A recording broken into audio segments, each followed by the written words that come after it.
This story contains depictions of war, loss, death, including that of a child, and emotional trauma. It may be distressing to sensitive readers.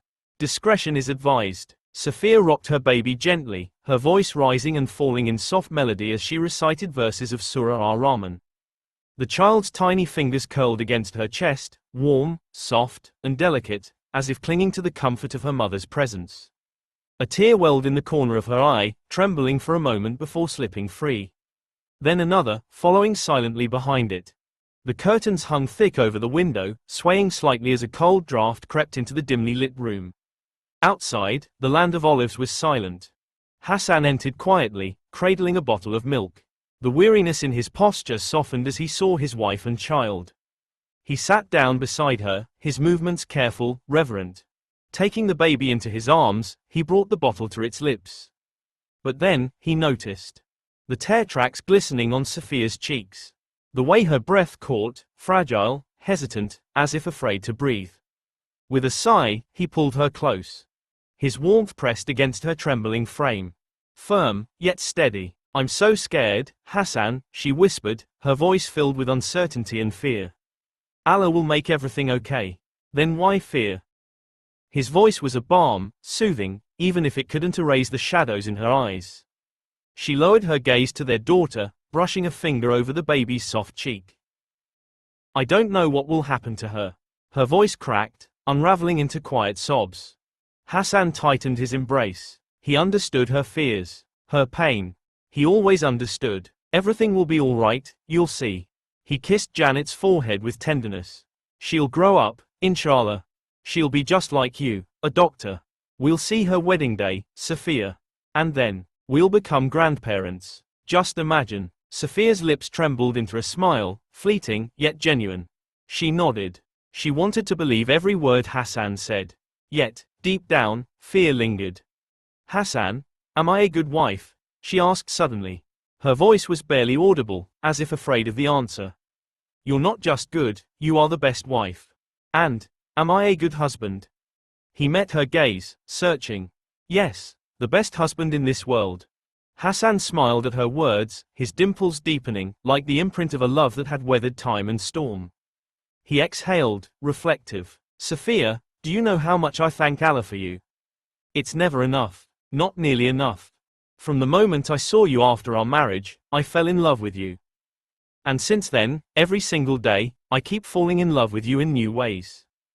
Her cheeks flushed. The sorrow lifted, even if only for a moment, under the warmth of his devotion. "Hasan," she murmured, hesitating, "you won't forget me in Jannah, right?" His grip tightened slightly. Can a heart ever forget its own heartbeat? "Still, promise me." "I promise. I will never forget you." Their conversation shifted. Laughter wove between their words, delicate and warm. In those moments, all the fear and uncertainty faded. Safiya blushed, smiled, and allowed herself, just for a while, to believe in the promise of safety. They didn't know when they fell asleep. This place was beautiful, beyond imagination, peaceful, tranquil. Hasan stood there, smiling. His eyes searched. "Safiya, where are you?" Panic began to swell in his chest. He turned, searching, and then, relief flooded him. There she was. His wife.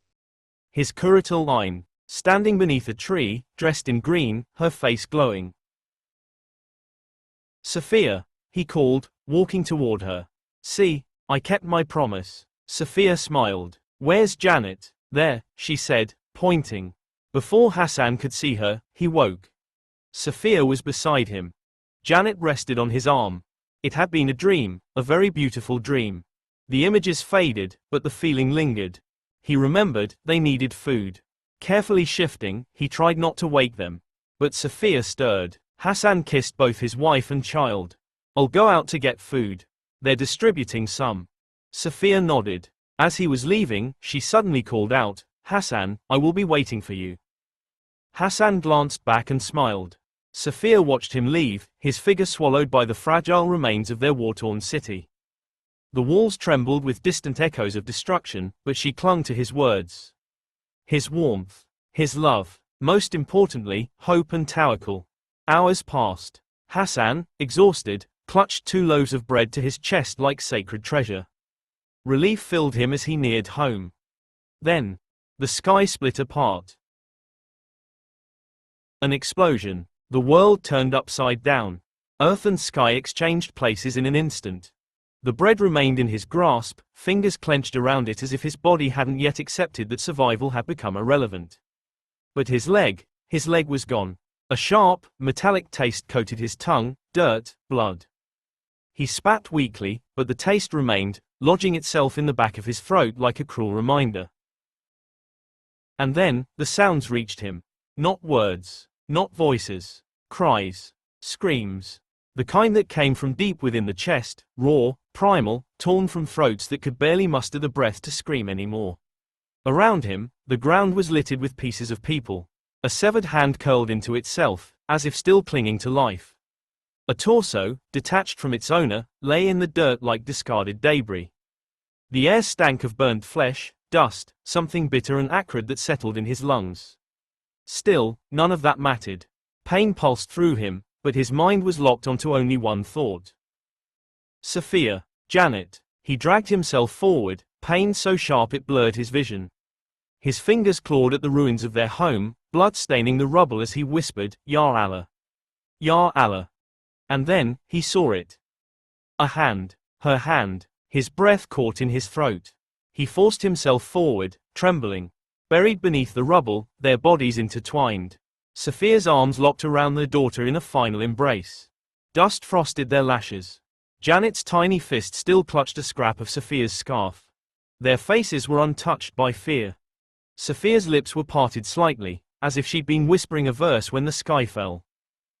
Janet's cheek pressed to her mother's chest, as though lulled by an eternal heartbeat. Their faces were radiant, peaceful. With trembling hands, he brushed his knuckles against Janet's forehead. Her skin was cold, but for a heartbeat, he imagined she might stir. Whimper, open her eyes. She didn't. Hasan closed his eyes and pressed his forehead to Safiya's shoulder. And then, he broke into tears, clutching them to his chest. Inna lillahi wa inna ilayhi raji'un. ألف نون ألف ألف نون و ألفه لم ألف عون راج to God we belong. To him we will return, he whispered over and over, his shoulders shaking. Then his voice steadied. Alhamdulillah, look, Allah has ended our test. He pressed them closer. He kissed Safiya's forehead. His fingers brushed Janet's cold cheek. His eyes filled with tears, but his lips smiled. Let's meet again very soon. In a place where there is no pain. No separation. Only peace. Only forever. The world burned around him. He understood his time had also come. He had already lost a lot of blood. His chest rose, then fell. His lips formed the words, steady, unwavering. O Allah, I am pleased with you as my Lord. I am pleased with Muhammad as your messenger. And I am pleased with Islam as my deen. And then, louder, toward the heavens. La ilaha illa Allah. La ilaha illa Allah. A light flickered. Then, another blast. Fire swallowed everything. Including his voice. But in the aftermath, in the silence and smoke, when rescue workers arrived, they found him. Burnt. Still holding them. Still together.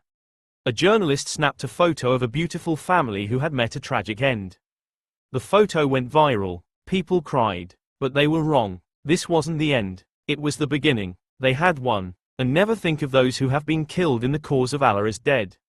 Rather, they are alive with their Lord, receiving provision. Surah Al-Imran 3-169.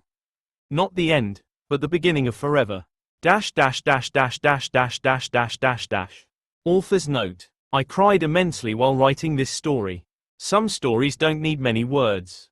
They speak through the silence, through the heartbreak, and through the unwavering faith of those who endure. Safiya and Hasan's story is not just fiction, it's a reflection of real hearts, real pain, and real hope.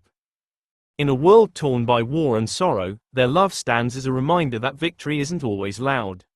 Sometimes, it's quiet. Sometimes, it looks like loss to us, but in the eyes of Allah, it is triumph. They have already won. It's we who remain, who must remember that this life is a test. That every tear, every moment of fear, every act of love, is seen, counted, rewarded. May we carry their story as a reminder that nothing is lost in Allah's eyes. That true peace comes not just in this life, but in what waits beyond. And that the end is never really the end. For the ones who endured. For the ones still enduring. For the ones who will meet again in Jannah, inshallah. For the people of the land of the olives. Farzana Tutul.